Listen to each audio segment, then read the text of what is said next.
Ngayong araw, inani na ni Enan ang kanyang mga pananim na letsuga sa strawberry farm sa La Trinidad, Benguet. Pero hindi niya raw ito dadalhin sa trading post, kundi ibibenta na lang niya ito sa kanilang barangay. Anya, matumal daw ang kuha rito ng mga trader. Mahirap kasi lalo na yung mga ginagamit nating gasolina. Ang mahal-mahal, walang pangdilig sa mga halaman. Hinarvest lang nila para may tinda ng konti at hindi mabulok. Sayang din naman kung hayaan lang dyan. Ang magsasaka namang si Donabel, pinagtsatsagaan na lang magbenta ng strawberry.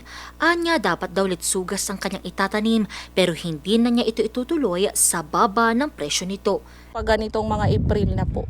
Kasi nag-ano na kami, nagre-ready na po kami para sa mga planting materials namin, runners production ba kumbaga, sa ngayong mga ganitong buwan, April, May, ganun. Ngayon nga lang po sa lettuce natin ngayon, mura po yung kuha nila sa mga farmers po. Ilan lamang sila sa daang mga magsasaka na patuloy na pinapadapa ng pagbaba ng presyo ng ilang mga gulay na pinalala pa ng pagsirit ng presyo ng petrolyo. Itong ilang mga metro ng taniman dito sa strawberry farm sa bayan ng La Trinidad ay dapat tataniman ito ng mga lettuce. Pero dahil nga mahal na nga ang kanilang binabayaran sa upa, idagdag mo pa raw ang kakarampot na kanilang kinikita, hahayaan na lang daw nila na ganito ang magiging itsura. Dahil nga naman, 3 hanggang 5 piso lang ang kada kilo ng lettuce. Patunay na hindi lamang mga tsuper ang apektado dito sa krisis na kinakaharap natin ngayon, kundi pati mga magsasaka rin.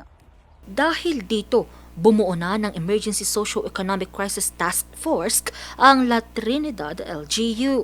So naglabas nga po tayo ng isang executive order na organizing yung ating Municipal Interagency Task Force on Socio-Economic Crisis. Ito po yung parang isang body dito po sa atin na talagang inuugnay po natin lahat ng stakeholders natin para pag-usapan kung ano man yung intervention natin sa mga iba't ibang mga problema na idudulot ng ating pagtaas po ng fuel.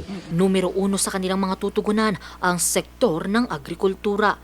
Sa ngayon kasi, naglalaro pa rin sa 2 hanggang 7 piso ang kada kilo ng repolyo. Ang lettuce, naglalaro sa 3 hanggang 5 piso kada kilo.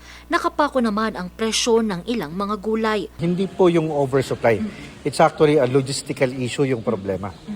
Ibig sabihin, kung may kapasidad lang po tayo na talagang buhatin o talagang iangkat yung ating mga produkto papunta sa iba't ibang mga probinsya at sa Metro Manila, siguro wala po talagang nakikitang ganitong problema.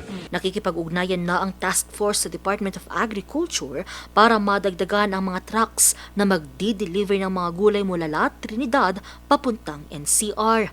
Maliban dyan, nakatakda ring mamahagi ng oil subsidy ang pamahalaang bayan sa mga tsuper na apektado ng taas presyo sa petrolyo.